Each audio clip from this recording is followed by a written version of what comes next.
This is the Torg Eternity Delphi Council Debriefings, where the storm has a name. We are your hosts, Leamon, Jay, and Mark. And today we will be diving back into Cyberware from the Cyber Papacy. Today we will be talking about some of the physical enhancements of the Cyberware. So those are located, the full list is located on page 35 and 36 in the Cyber Papacy book. Right before we get into that, though, we do encourage you to email us at torgdcd@gmail.com. You can email us with questions and comments. We'll answer back on the questions to the best of our abilities. We'll comment on your comments, etc. So let's just go ahead and dive right in. We did sensory implants previously, but these are now physical. So I think these are ones that people tend to put a little more focus into, especially if they're choosing Cyber Papacy to be some type of combat-y or physical character. So the first physical enhancement is I'll admit, out of all the languages I know, French is the worst one. I can kind of see where it's going based off of Latin and some Spanish, Old Spanish and Latin. But pronunciation and how grammar works, I have never done any training, either formal or informal, in it, so my pronunciations for these things will probably be very bad. So I always said this is Comtes, is their adrenaline booster, and a lot of these come from the COMPTE apostrophe S company or organization that I say it how you say it. Jay, do you have any idea? I mean, I say more CompD, but I haven't. I had high school French. It's been a long time. Okay. I just know you're in Canada, so maybe that closeness to Quebec would do something. Yeah, but the people in France wouldn't consider it the same. Yeah. Oh, no. Even Cyber France. Okay, so I'm going to say Comte or Comte, whatever. They probably sounded the same. Adrenaline booster. So this device significantly supercharges the user's adrenal glands and enhances the effect that adrenaline has on his body. Once per day, the device may be activated as a free action and removes all shock, as well as preventing any additional shock for 30 seconds. If this device is shut down or at the end of the 30 seconds, the character suffers fatigue. So, Jay, what is your thoughts on the adrenaline booster? I think the adrenal booster is often kind of slept on. I haven't really seen it get picked very often, but I think it's actually pretty good. Especially if you, like you said, you were making some kind of cyberpapal bruiser, especially if you were wearing heavy armor that has fatigue attached to it, because 30 seconds is long enough for most combats, by the time you've taken a shock to make it worthwhile using it. And then becoming fatigued is not the end of the world because you're coming into that completely fresh.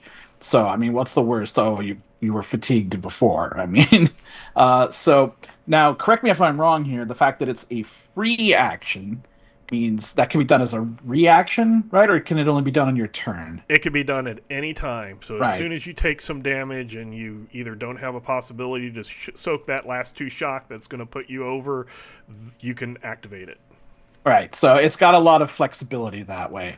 For 4,000, it's almost half of your initial Cyberware budget, but I do think it's a pretty good one. It's better than the shock regainers from Pan Pacifica. There's 2 of them there, which only give you back 1d6 shock. This is all of it and immune. It's really good. So this is one I would definitely recommend to any kind of bruiser, especially if you want to take the Relentless perk or any of that kind of stuff. Mark, your thoughts on Comte's adrenal booster? Well, as I read this, first of all, it's 4,000, so it's expensive, and it's once per day, which to me, I'm spending a lot and I'm not getting much.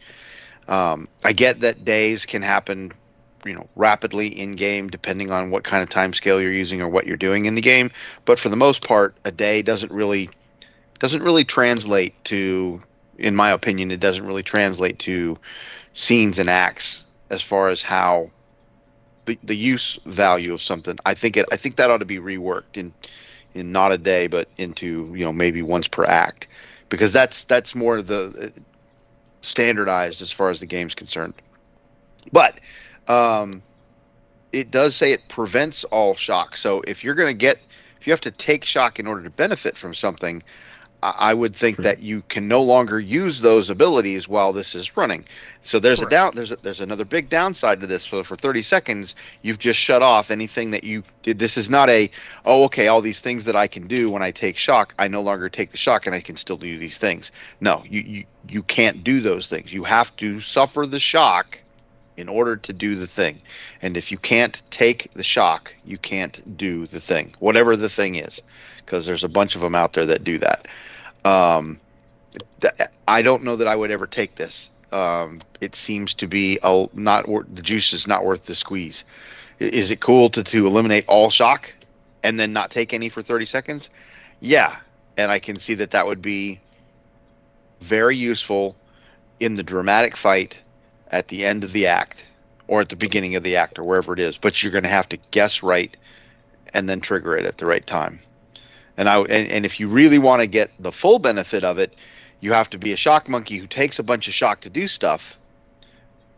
And so you've taken a bunch of shock in the fight, or you're just a brute, like Jay said, you're the bruiser who's taken a bunch of shock in the fight, and then you're 1 point away.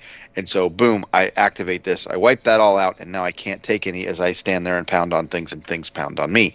But that's the one time I see this being really, really useful. You don't get, once a scene use out of this. So is it good? Yeah, it's pretty good. Is it worth putting $4,000 or credits or whatever units of your budget into? I mean, that's half if you're getting the 8K, and it's almost half if you've got 10, and it's 80% if you're adding it after character creation. So you be the judge. So I see this as you're going to have to look at your build.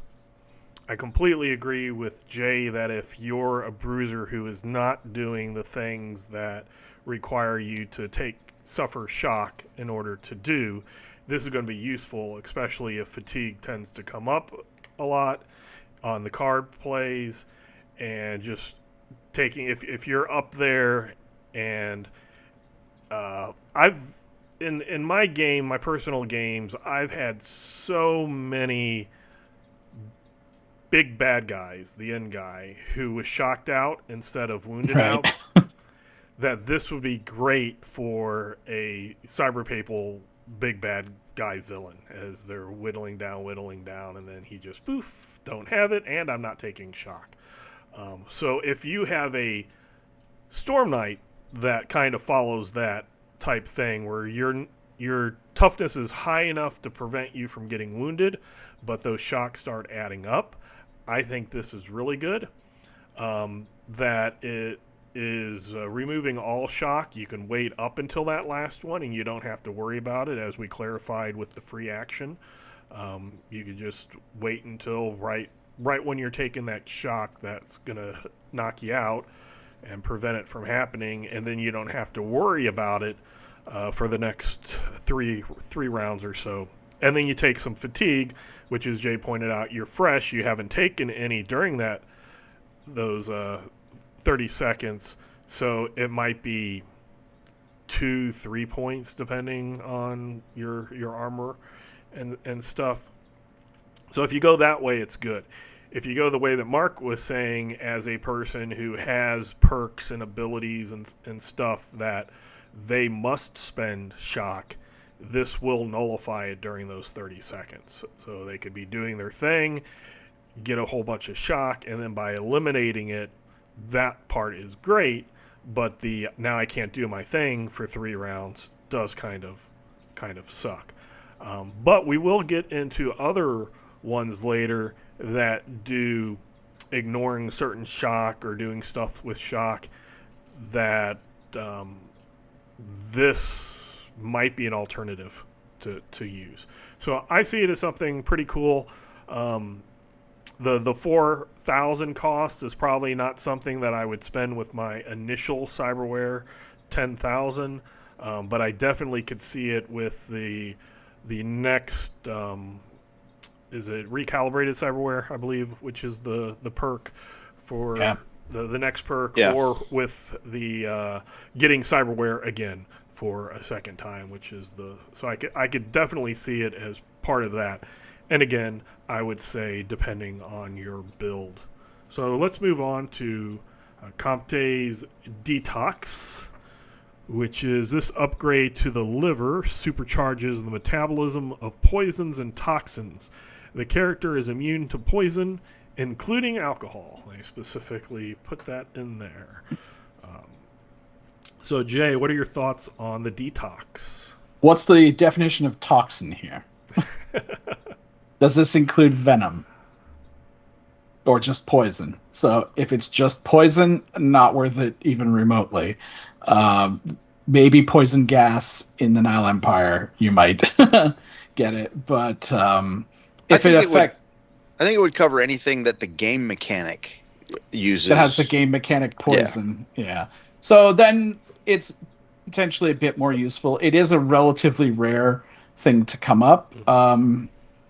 So it really depends if you know where you're going, or if one of your other party members likes throwing poison around a lot, it could be good. But I think it is expensive enough. It's the same price as the adrenal booster. But the thing is, it does make you like immune, like immune.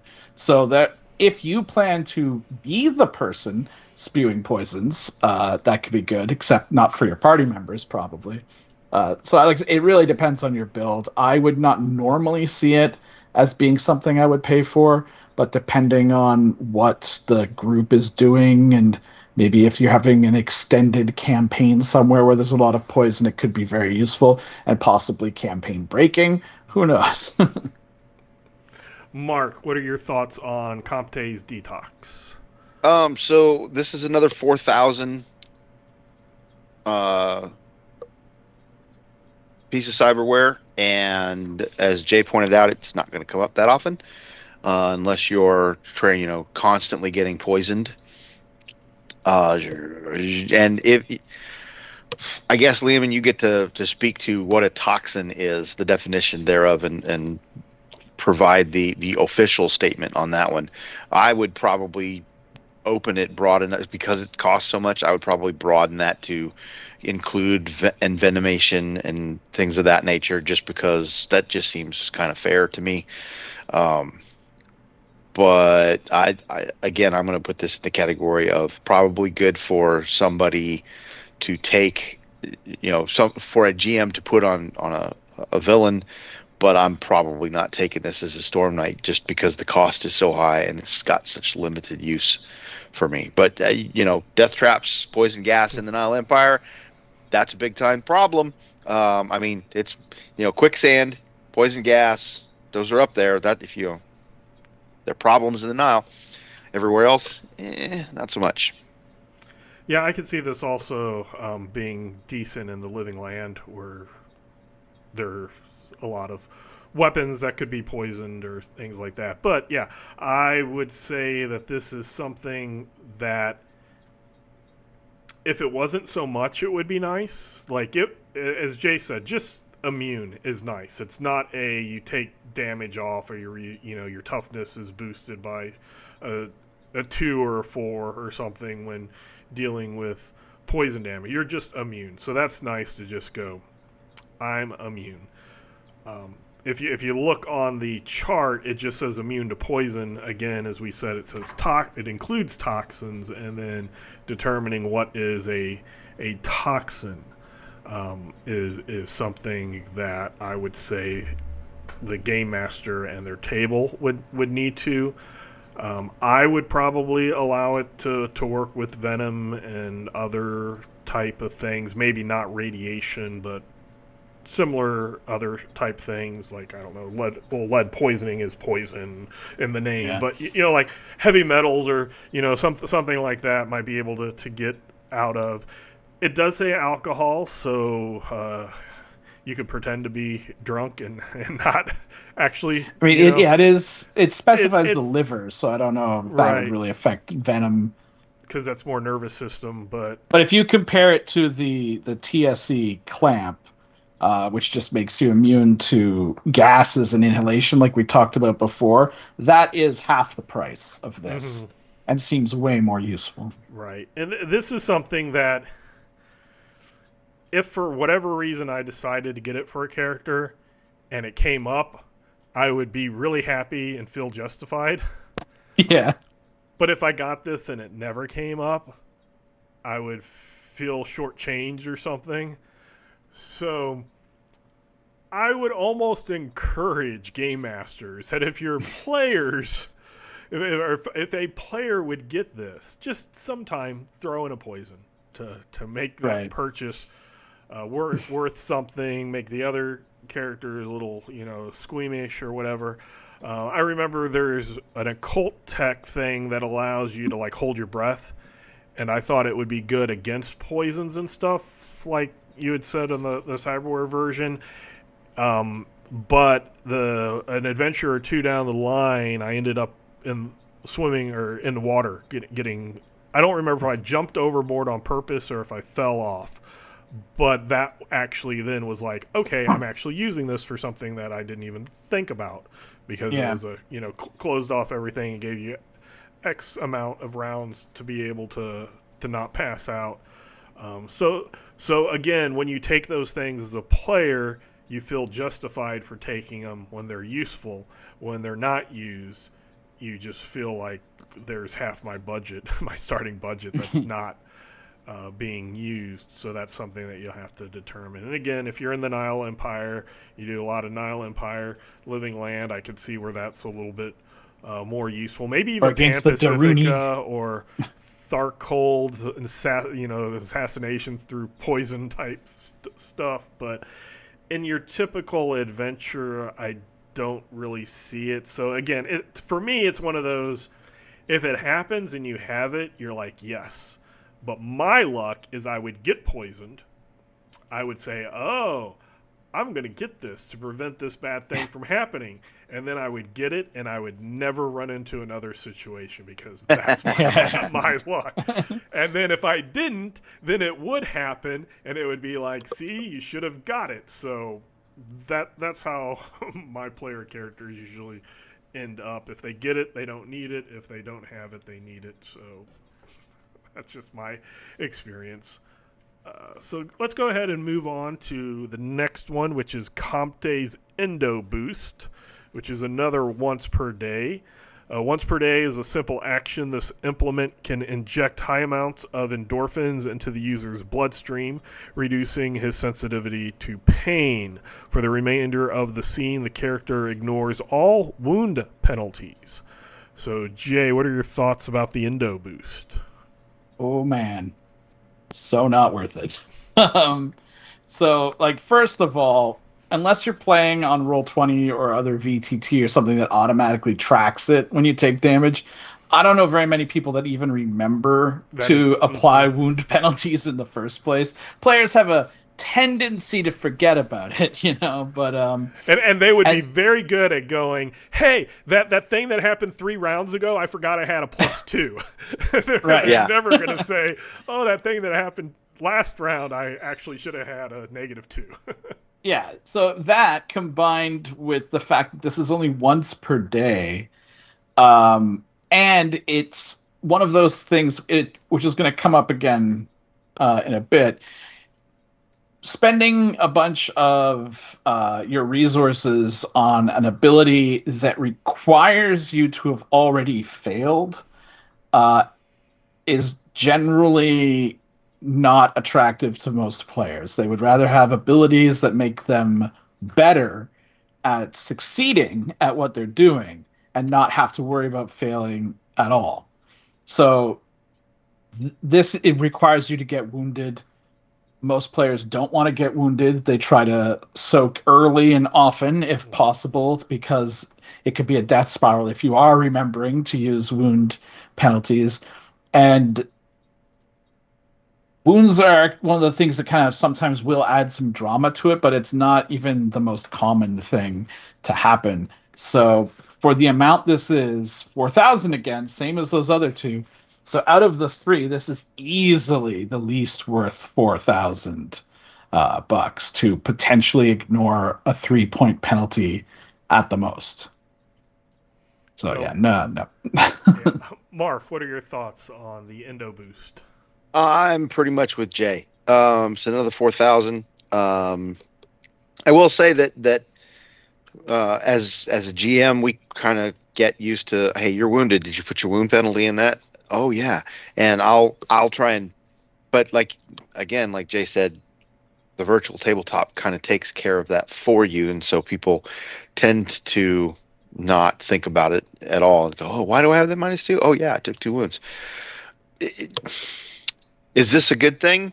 This would be a stupendous thing if you get that 4th wound and have to make a test for defeat and ignore your wound penalties. Yeah, that's fantastic.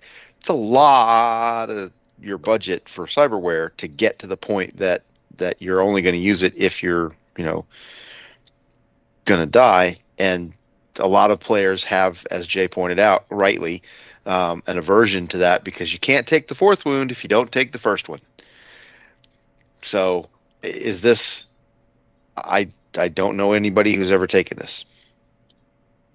Yeah, this one also is not the free action. It's a simple action, so you could only do it on your turn.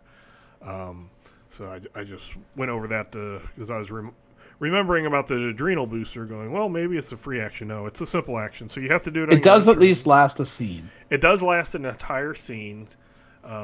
So this might be one, the dramatic scene, I'm just activating it right now. Yeah. And then not worrying it.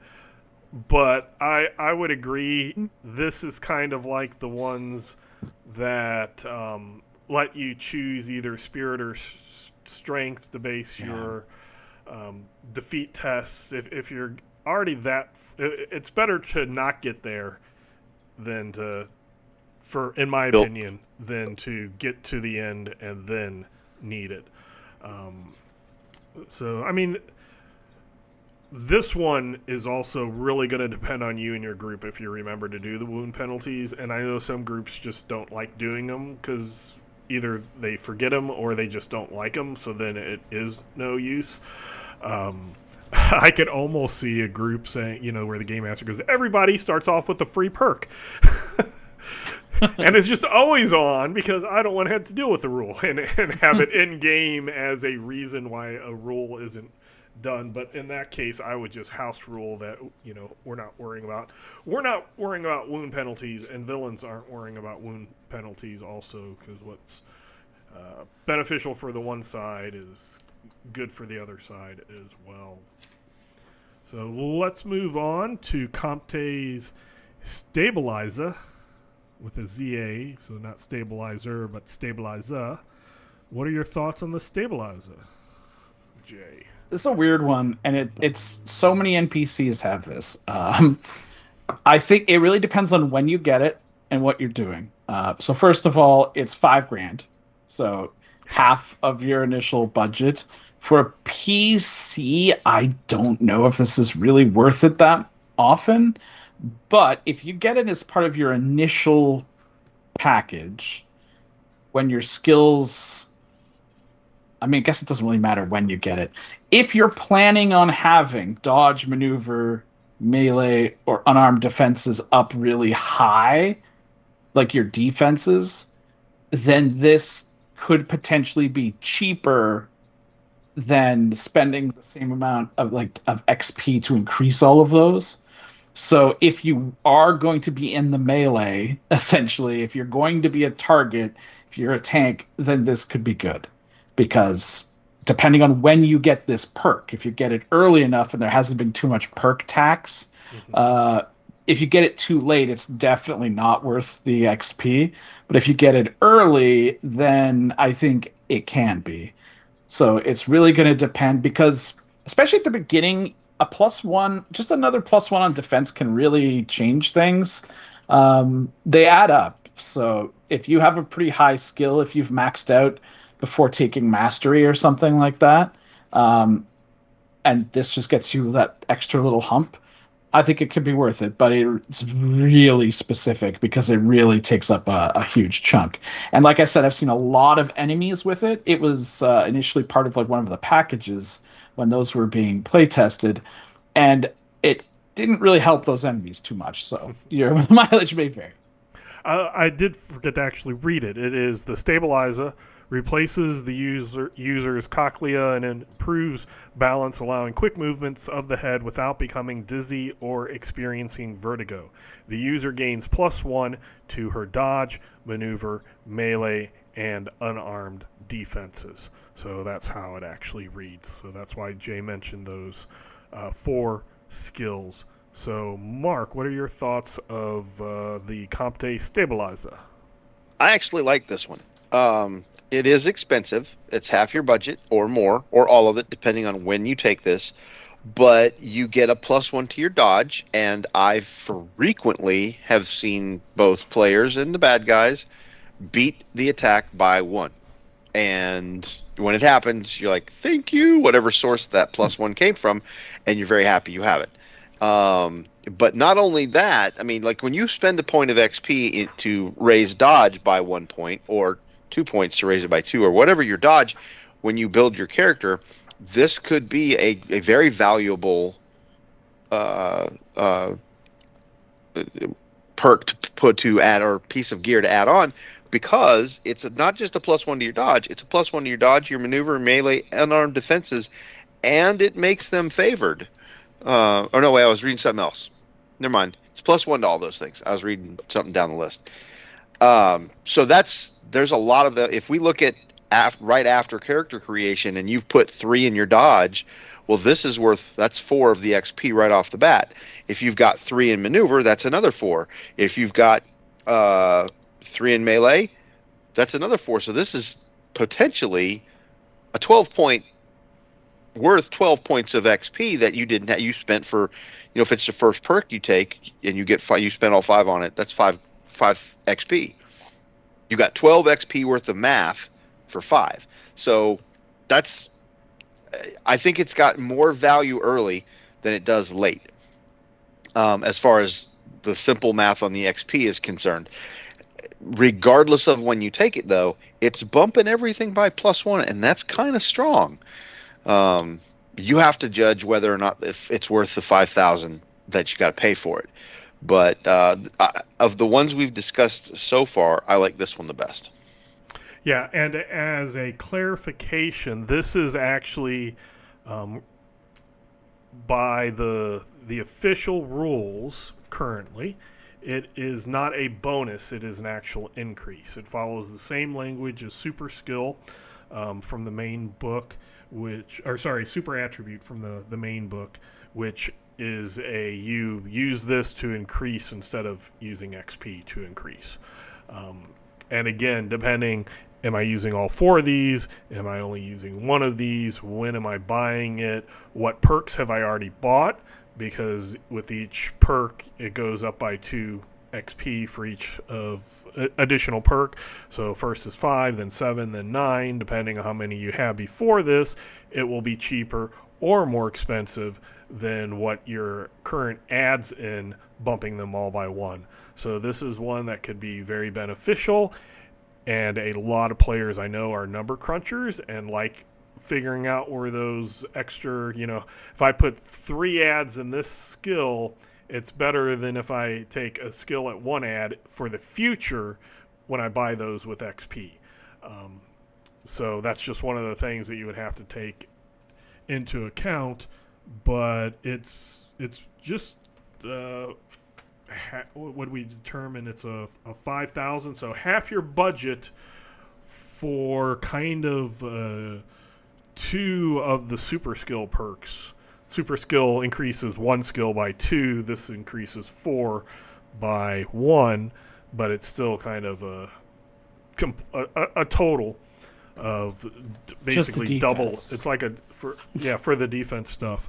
And let me ask you to expand on something or clarify, because if I've got a 3 in my skill when I take this, and then I want to bump my skill another 3 adds, if I've got 3 adds in my skill when I take this, and then I want to up that skill, am I paying for as if I had 3, or am I paying as if I had 4 for the next skill point? Right. So you would say you start off with 3, and then you get this.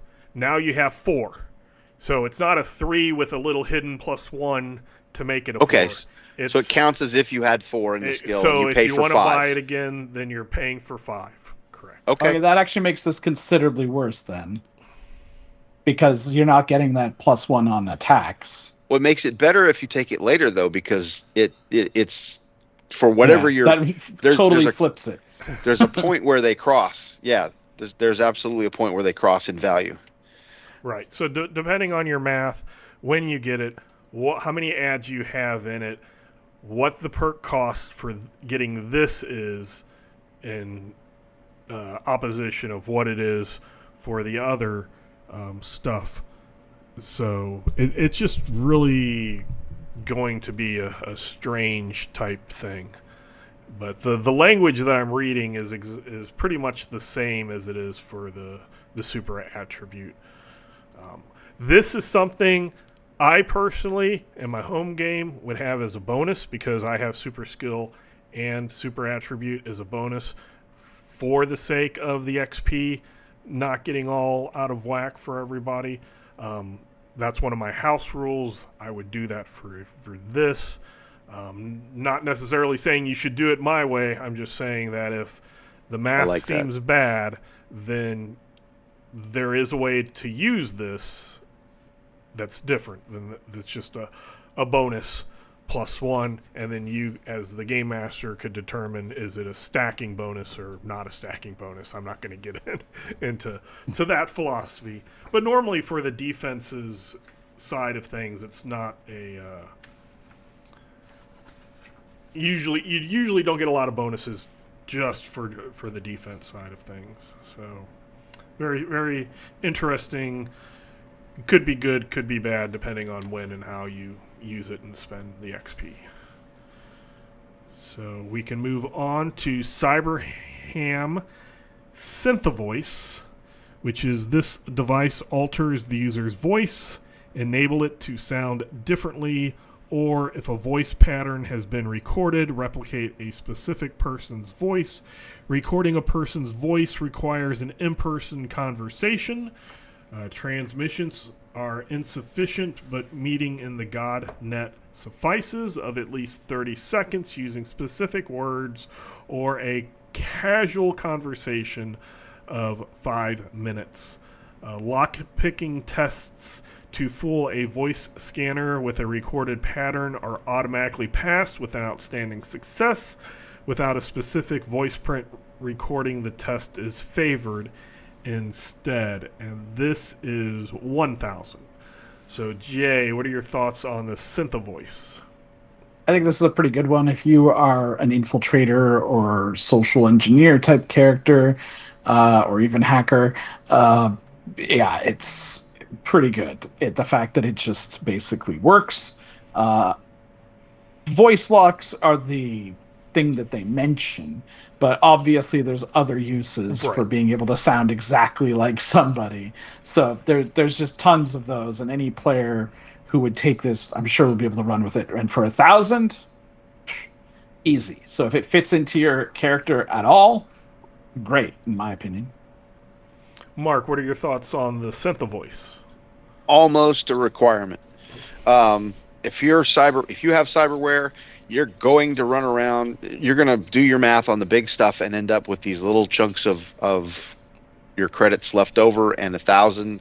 If you're looking for something to put 1,000 in, this is the one. Especially if you like to role play.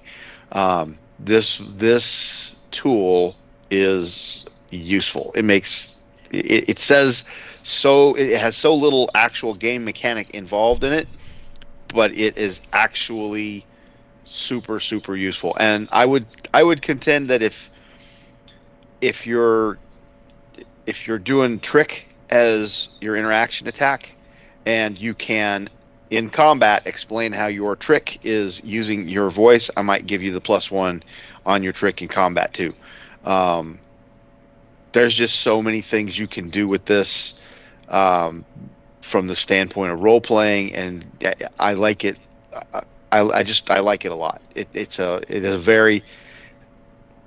This is great for the Cyber Papacy. It's great for Pan Pacifica, Core Earth. You can make a lot of use for it. The lower you get in the tech, though, I think the less useful it is, just because the technology gap starts to eat you up, and it no longer becomes as useful for the multiple things.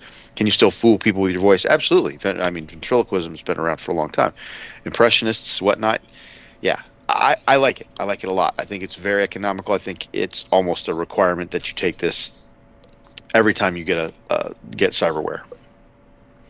So I think it's very useful. I also want to point out in the chart, it has it a little different. It just says alters user's voice, but then it says tests to fool targets are favored. So in the big paragraph, it's talking specifically, as Jay said, for lockpicking tests are passed outstanding without specific voice print. It's favored, but it's not just those lockpicking tests. It's for, as Mark said, if you find a good way that your voice would be able to trick somebody into battle, you could use that as favored for a trick or for persuasion. Like Jay's social engineering example, you get on the phone and you pretend to be somebody's boss and have them, oh, I left my keys in my car, go, unlock the door for me, that type of stuff. Would be very useful. It only being 1,000, as Mark said, that's where this would probably, unless I was specifically choosing an infiltrator spy type character, I wouldn't necessarily have this be my first pick. But if I'm buying a bunch of other stuff and I have that 1,000 left over, this is a very, very low-hanging fruit to grab and get a lot of fun use out of, in my opinion. So we will move on to the hard pass life lock backup systems, which I believe is in the Torg Eternity main book gear chapter. So in the Cyber Papacy book, it just has the short version in the chart, which is ignore 2 points of penalties when testing defeat. And then if we look it up in the main, it is several of the characters' vital organs are augmented with efficient cybernetic equivalents. These new organs have self-diagnostics, backup power, and some can even reroute functions in an emergency. When the character must roll for defeat, she ignores the penalties for up to 2 wounds. And this one is 3,000, so 1,000 less than the... 2,000 left than trying to figure out. Ignore wound penalties. It is 1,000 less than the Endo boost, which ignores all wound penalties. So, Jay, what are your thoughts on the LifeLock backup system? I would never take this. It is in some ways better than the Endo boost, in that the Endo boost you do have to trigger it, whereas this is just goes. But I would never I wouldn't pay anything. Like, I wouldn't pay 1,000, or even, I don't know if I would pay 500 for ignore 2 points from defeat tests. At that point, it's kind of like either you go with fate or you have a possibility, right? It's as you mentioned, it's like those use strength or use spirit perks are also like, I would never take one of those. And sure, this is only like a third of a perk, or possibly just over half of a perk, but even then, I would have to see something like this be like you get an automatic success the first time you do a defeat test every act or something like that, to even think about taking it. Or Yeah, no, that's what I would think this would do. Like the way it's described to me, it would just be like auto do it once, and then that's it. But yeah, so I wouldn't spend it. Your mileage may vary. Mark, what are your thoughts on the LifeLock backup system? As written, I won't ever take it. I would not put it on anything. It's a waste of my budget. I disagree with Jay in that if I had a spare 500 or 1,000 laying around, and then this was at that price point, that yeah, I would maybe throw this in there and just say yeah, that because ignore 2 points. You're going to at a defeat test. You're going to have a -3 minimum. Okay, and now we're going to test the lower of the two, and so ignoring 2 points might be super critical. And I will at the point where I'm rolling to decide whether I live or die, I'm taking every bonus I can get my hands on. I don't care where they come from. So if this was available to me at that point, I would absolutely take it. So it's not insignificant at that point. But again, we'll go back to what I said earlier. You don't test for defeat on 4 wounds if you never take the first one. So um, I'm never taking it. I'm just not for the price point and what it does. Yeah, this one to me is, and I understand there also like we might be similar, the three of us, where like I don't want my character to die, but if my character dies, then I make up a new character for the most part. And it's not something that I just hate when a character dies, especially Torg, where there's like so many different realities to choose from, and I want to play them all. And I'm a game master 90% of the time, so I don't get to play them. So when I do play them, I like keeping them, but I know that there are people that get really invested in their characters, and that's where I think the perks such as the ones that allow you to do spirit or strength instead of the lowest, you can make it be your better one, or this life lock might give a sense of safety. And again, this is something within I would say, a high percentage. I don't have real numbers, so I'm not going to make up numbers. But I would say a high percentage of Torg games are heroic, cinematic, and there aren't many defeat tests. And if you were in a campaign that you decided to go like hard mode Torg and have a bunch of house rules that soaking was more difficult, or you're like, we're just going to play in Rorsch every day, all days, with the harder to soak and things like that, this might be something to look at, but it's not something that I would pick as I would, as Mark said, I would either have the cards and the possibilities to spend on the defeat test, or I would just let fate, and I would pick something else with the 3,000. So let's move on to the hexers. So there's a lot of hexers. There's Mark 1 and 2 in the main book, but it goes all the way up to 4 in the Cyber Papacy. So if we look at the hexer Mark 1, those who use magic in the Cyber Papacy do so at great risk. This device was created to vent the extreme backlash warlocks or witches often suffer under Malraux's rule. The hexer is implanted along the bones of the forearm, wired directly into the brain. When the spellcaster suffers shock from a failed spell, the device crackles with white energy and releases it into the air around her. In game terms, the character ignores half of the shock she suffers from backlash, round up, but have a minimum of 1. So the Hexer Mark 1, Jay.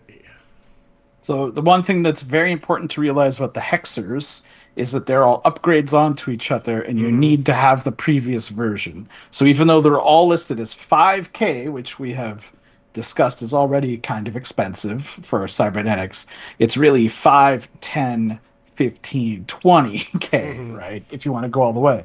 That said, I don't think I've seen anyone ever stop at the Hexer Mark 1. I don't think 5K to ignore one, possibly two shock at a time is that big of a draw. But it leads into other things. Now, part of me wishes it was better because it's such a cool, iconic look that they added for Torg Eternity versus classic Torg. The Hexer is like sort of one of the most iconic cyberpapal things now with the Cyber Witches. But at its core, it's just ignore one shock on a failed spell cast, ignore two shock on a mishap, right? So on its own, that's okay. I don't know about 5K okay. I guess we'll do each one on its own. So. Right. So, Mark, what do you think about the Mark 1? I love the build on idea for this Cyberware perk, and I wish that there was more of that in the. I mean, I can just step back and say in Torg Eternity. I'm not going to talk out of school about things I know. Anyway, I like the Hexer Mark 1. I'm with Jay. It's a little expensive, but I can pay it if my plan is to get to the builds that are further on because I've got a plan, which we'll talk about in a minute. It's a little pricey for what it does at level 1 at Mark 1, but if you're like, yeah, I want to get to the later on stuff, then it's something I can swallow because I'm building around for my future. So I like it. So yeah, this is one definitely, of course, for spellcasters.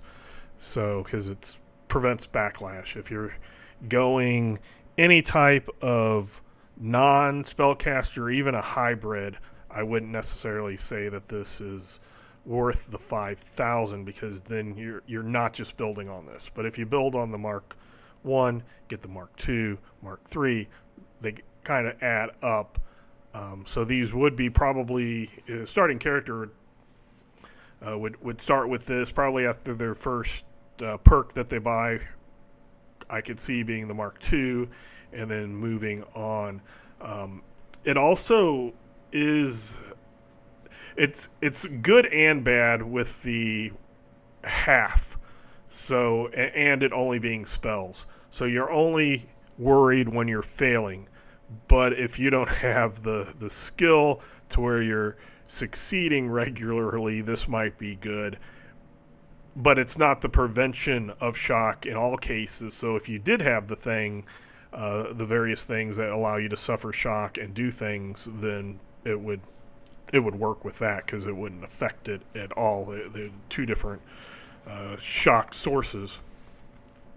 But we'll move on to the Mark II, so where we can see how this Mark I is improved. So the Hexer Mark II is an upgrade to the Hexer. Stores the energy from the backlash and allows the Warlock or Witch to actually use it in powering her own spells. After a spellcaster suffers backlash, the Hexer Mark II works like the Mark I, so it negates half of the shock, round down, minimum of 1. In addition, the amount of shock negated is applied as a bonus on the character's next spellcasting test. The energy dissipates after 1 minute, which is about 6 rounds, so it must be used within that time or the bonus is lost. But as we stated many times, 6 rounds is usually, if your combat's lasted 6 rounds, you're pushing for an extended long combat. Normally they're done less than 6 rounds. So Jay, what are your thoughts on the Mark II Hexer? So this is where people go to with that. They want to get that bonus. Again, it's going to only generally be a 1-point bonus. So now you have to ask yourself, is 10,000 the full allotment worth taking 1 less shock and getting +1 to a spell in 6 rounds? Again, rule of cool, it's a cool item, but maybe not. I don't know. I've seen a lot of people take this, and it does happen more than you think. So it does come up, but it is worth mentioning that it is a bonus So you can't stack that if you're in Isle, for example, where you could normally spend shock just to get a bonus. This is kind of like a more roundabout way of doing it anywhere. Um, it's kind of tough to take it just out of my, because I think it's such a cool idea and a cool cyberware just in general that I want to say, yeah, take it, it's great. But realistically, we're starting to get kind of expensive here. But I think that it's really next level that we start to shine. So, Mark, your thoughts on the Mark II? So the Torganized Play stream right now is playing through Operation Soft Cell. Twice now we have had tech supremacy in play for an act. Twice now. This would be really, really cool to have if you were casting tech supremacy and tech supremacy zapped you, because almost every single doggone time that someone has Robert has cast awareness, or someone has been bumping blessing, like Zautek, Mike's character's been blessing somebody's strength or dex or whatever, it's been bouncing to shock back at the caster. They've gotten successes on everybody else, but this one guy, because of tech supremacy, has been dicking him over. And he's been taking 2 shock, which would have gone into this. And so the next spell, after he buffs everybody, would get a +2. Every single time. He can almost do it at will and decide, I need a +2 bonus. Let me cast this thing over here. My next spell, next round, is going to give me...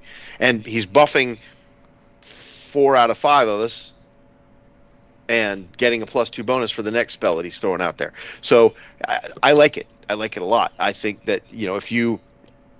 Is it somewhat niche? Yeah. But can a spellcaster, if you're good at playing a spellcaster, can you figure out how to cause your spell... Because you have to cause a spell to fail, right? In order to get the bonus, you have to cause a spell to fail. Can you do that? Yeah. Probably you can figure out how that works. And if you can't figure out how it works, when you roll the dice and it comes up that you're not going to be successful on that spell, silver lining, you get you take your 1 or your 2 shock, however many you get. Boom, here we go.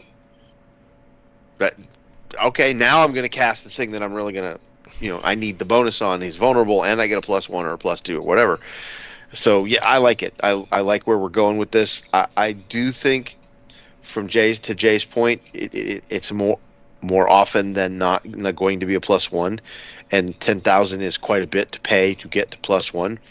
So it depends on whether or not you like where we go with Mark III and Mark IV. Because this is a step to get to the next one. So yeah, this is one that all the cyber witches, warlocks that I've game mastered over, my players usually get these. Even before the Cyber Papacy book came out, they didn't want to have the like normal cyber arm that adds to strength, because that adds +1 to strength, because that's not, they're not a warrior. But the one that adds a +1 to even the 10,000, this is my starting, boom, here it is. I got Cyberware, I get this, Mark 1 and Mark 2, they get their +1. I want to clarify, it only is for spells and spell casting. It's not for miracles or psychic abilities. But it's, as Jay said, it's very iconic. There's a lot of pictures of Viola with her crackling arm and such in the artwork. There we go.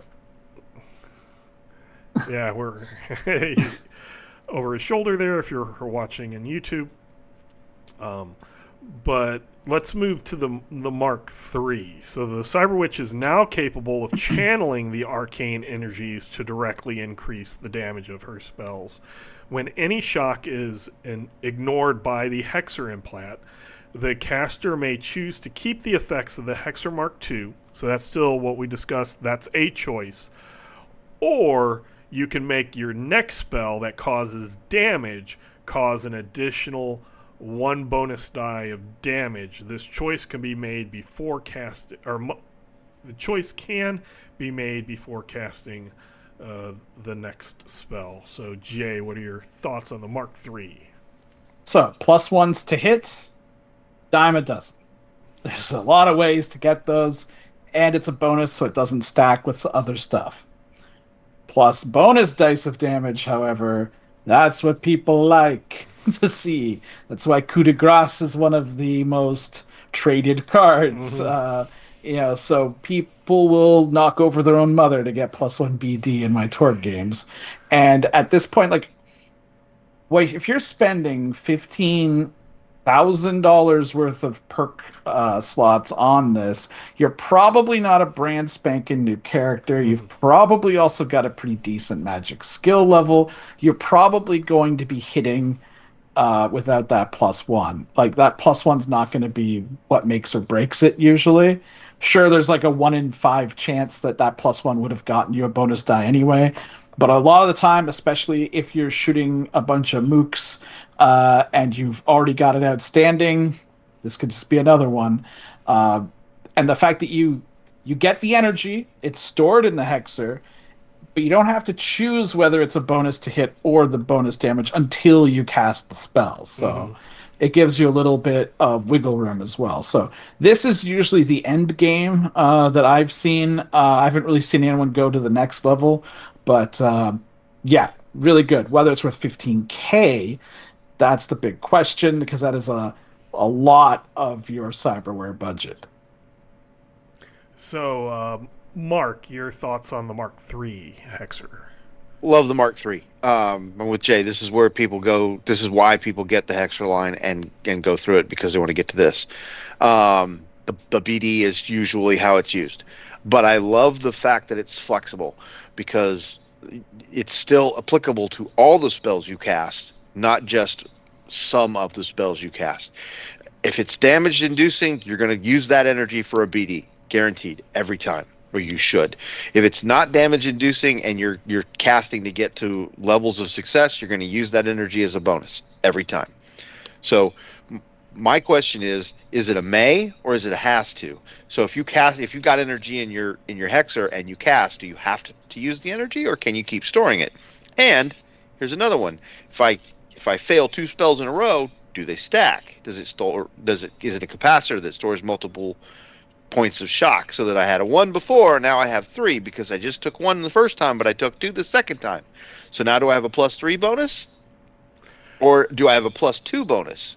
Because the greater of the two, or do I just have the +1 because I already have energy in there?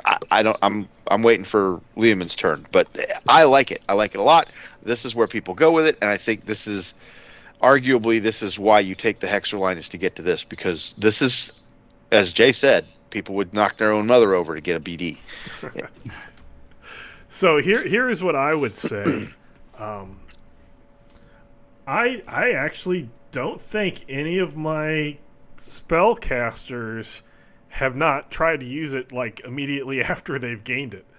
Well, it does say for Hexer Mark II that it automatically is applied as a bonus on the next spellcasting test. Okay. But I was going to ask the same storing it up question too. So yeah, if we look back, it does say on the next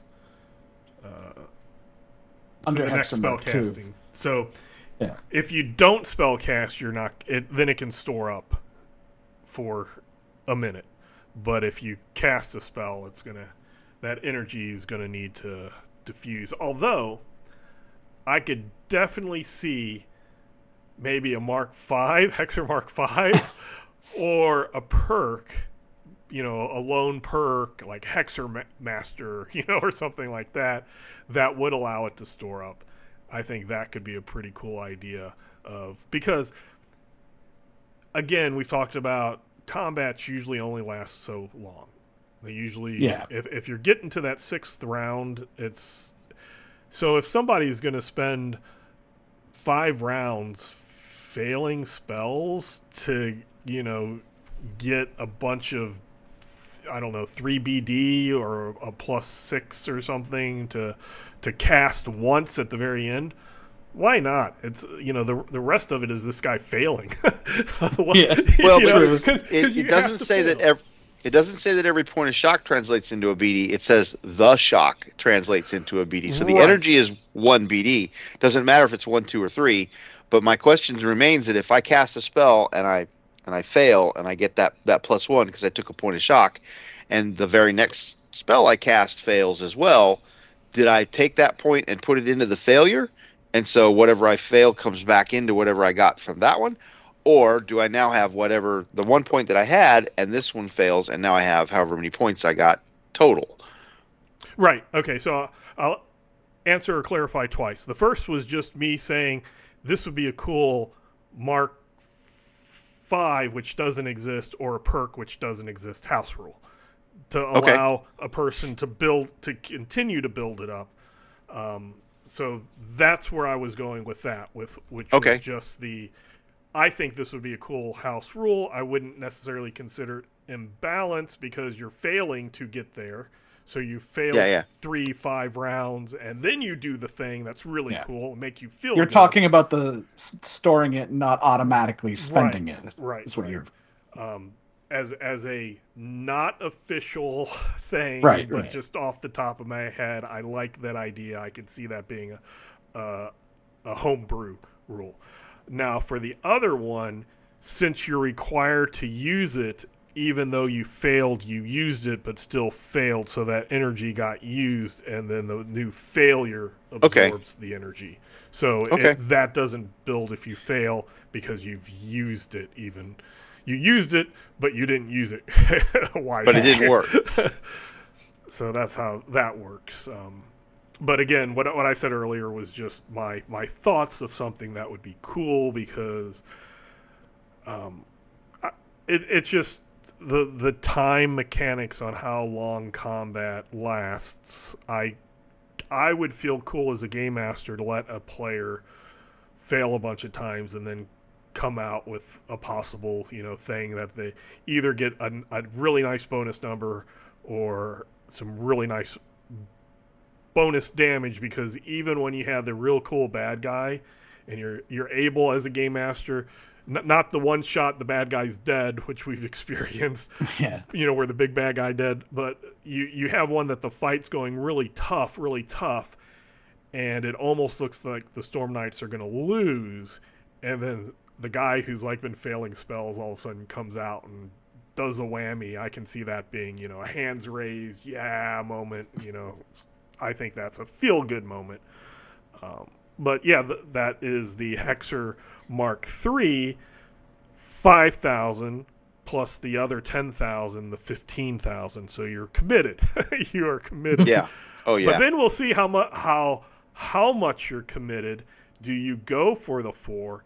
I think, as both of you alluded to, the 3 is kind of the pinnacle. That's what we're going for, and then 4 is the maybe not, depending on what you think of it. So the Hexer Mark IV.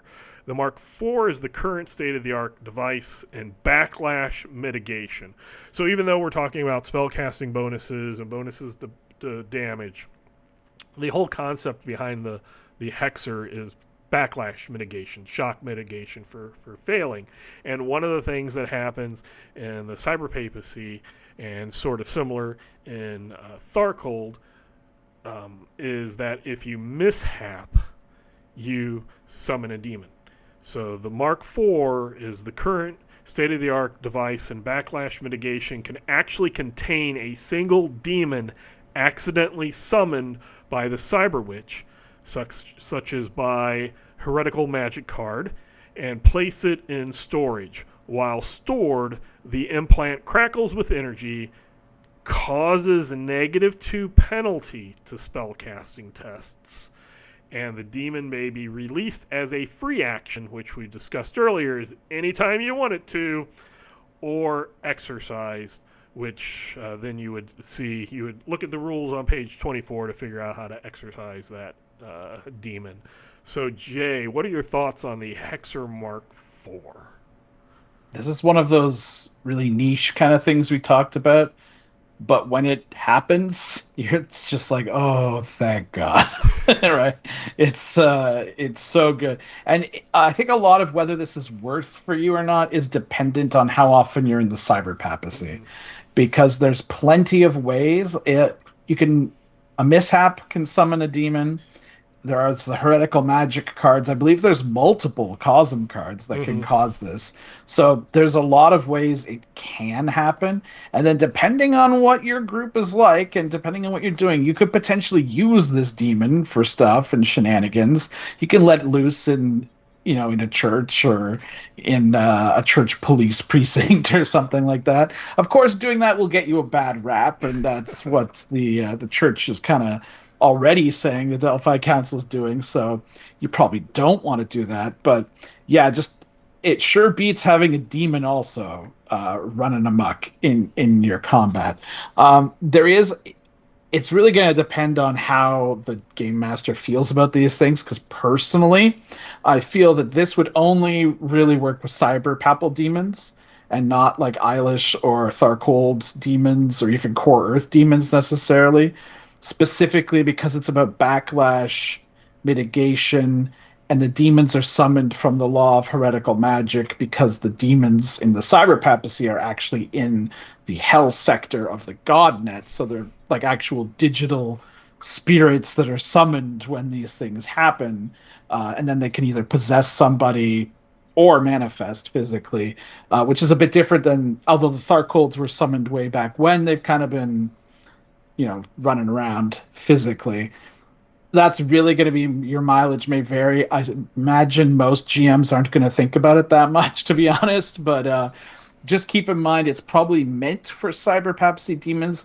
Whether it will work on other demons or other things similar that aren't called demons is really going to be up to your game master.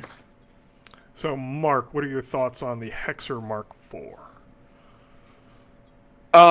So I like the idea, the concept. I don't think that it's been fleshed out nearly enough for characters at the level that, as Jay pointed out earlier in the Mark II or the Mark III, I think, that you're not character at creation having this perk. You have gone, you're a veteran character, you're a veteran player, you've been doing this for a minute, you're a Storm Knight who's seen some stuff, and so you're going to have this particular perk, and you know your way around the Cosmverse.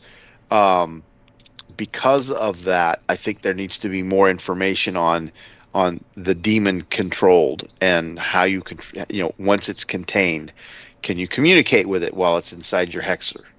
You're wearing cyberware. You're from the cosm of the godnet.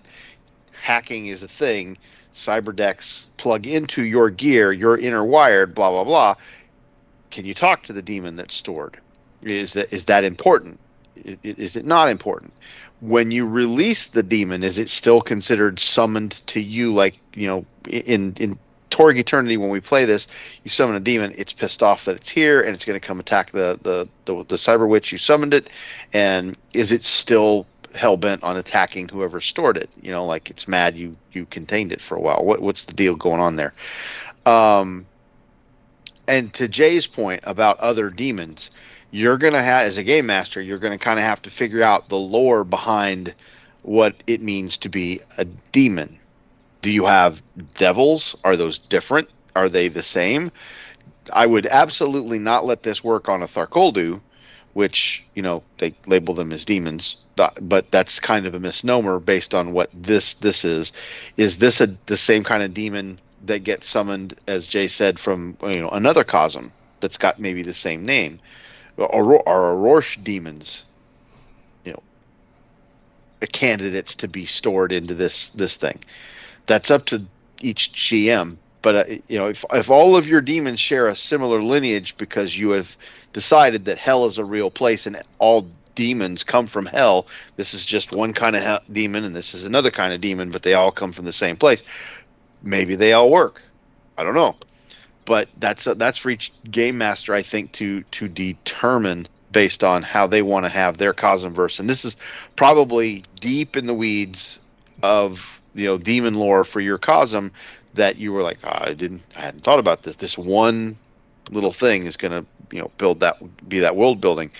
I don't. I would not apply it to Tharkoldu at all. They're more of a race than they are, you know, the demonic forces. I kind of like Jay's interpretation, um, based on the idea that it's a, I failed to cast my spell. I summon a cyber papal demon because those are a specific threat unique to that cosm. But if you want to intertwine all of your magical abilities and your lore and all of your threats to a different way, you can absolutely do that, and that would be interesting and fun. You just have to build it out and know what you're doing, so that as your cyber witch travels from cosm to cosm, you've already thought out and gamed in your head, well, what happens when the cyber witch gets to these demons? How do they react? And you already know that, so that when it happens, it just boom, boom, boom, and it happens. But that would be cool, I think. So this one, I think, storing the demon is cool. As Jay said, sometimes when you're in the middle of a big fight that's going south, summoning that demon is on a mishap sucks. It is a mishap. And I've had that happen like twice in the same fight. It was a mishap, and then another round happened, and then there was another mishap immediately after.